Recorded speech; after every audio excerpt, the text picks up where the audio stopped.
নমস্কার বন্ধুরা, সানি রাজিয়ার হেসেলে আপনাদেরকে জানাই স্বাগত। আজ আমি বানাচ্ছি পুর ভরা ছাড়া এমনিতেই কড়াইশুঁটির কচুরি চটজলদি কিভাবে করা যায়। 500 গ্রাম ময়দার জন্য 250 গ্রাম ছাড়ানো কড়াইশুঁটি হলেই যথেষ্ট, ভালো হয় খেতে। কড়াইশুঁটি ছাড়িয়ে তাতে পরিমাণ মতো কাঁচা লঙ্কা, আদা আর নুন সামান্য জল দিয়ে আগে কিছুটা ঘুরিয়ে নিলাম। তারপর তাতে সামান্য 1 চা চামচ মতো মৌরি এবং মিষ্টি যে যেমন খাবে সেটা দিয়ে ভালো করে একটা পেস্ট করে নিলাম। এদিকে ময়দাতে কালো জিরে, হিং, নুন, চিনি দিয়ে এবং পরিমাণ মতো তেল দিতে হবে। সাদা তেল দিয়ে ভালো করে মিশিয়ে নেব সমস্ত কিছু উপকরণগুলো।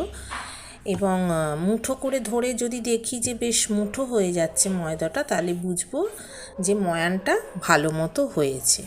এটা আমি জল দিয়ে মাখবো না, ওই যে কড়াইশুঁটির যে পেস্টটা করে রেখেছিলাম ওটা একটু পাতলা করেই আমি জল দিয়ে করেছি যাতে ময়দাটার সাথে মাখা যায়। কড়াইশুঁটির ওই পেস্টটা দিয়ে মাখবো। যখন দেখবো যে আর মাখা যাচ্ছে না, জলের প্রয়োজন হচ্ছে, তখন মিক্সিতে সামান্য জল দিয়ে যতটুকু প্রয়োজন ততটুকু দিয়ে আমি ময়দাটা মাখবো। ভালো করে ঠেসে নেব। প্রথমে ওই জল দিয়ে কড়াইশুঁটির পুর দিয়ে যতটা ঠাসবো, তারপর সাদা তেল ভালো করে দিয়ে এই পিঠ ও পিঠ করে ভালো করে ঠেসে ঢাকা দিয়ে রাখবো। শনি রবিবার আমার মেয়েরা রুটি খাবেন, এমনিতে রাতে আমরা রুটি খাই। সেদিনকে একটু ডিফারেন্ট কিছু না হলে ওদের ভালো লাগে না। কড়াইশুঁটিও আগে থেকে আনা ছিল না, হাজব্যান্ড বাজারে গেল, বললাম নিয়ে এসো দেখি কি করা যায়। যেই ভাবা সেই কাজ, চটজলদি করতে হবে, সেই জন্য পুর ভরার আর ঝামেলা করলাম না। দেখি না করে কেমন হয় খেতে।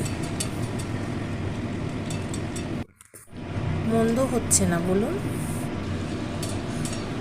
প্রথমে তেলটা ভালো মতো গরম হয়নি বলে ফুলতে সেভাবে চাইছিল না।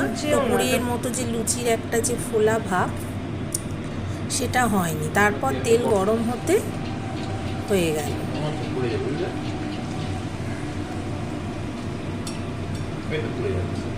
খুব সুন্দর ফুললো এবার।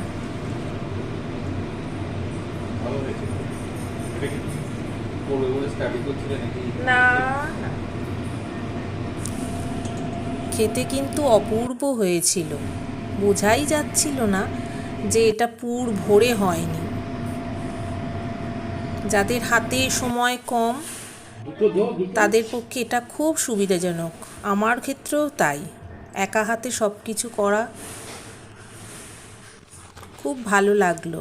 আপনারা অবশ্য ট্রাই করে দেখবেন, খেতে কিন্তু দারুণ হয়, কেউ বুঝতেই পারবে না। আর ভালো লাগলে অবশ্যই চ্যানেলটা সাবস্ক্রাইব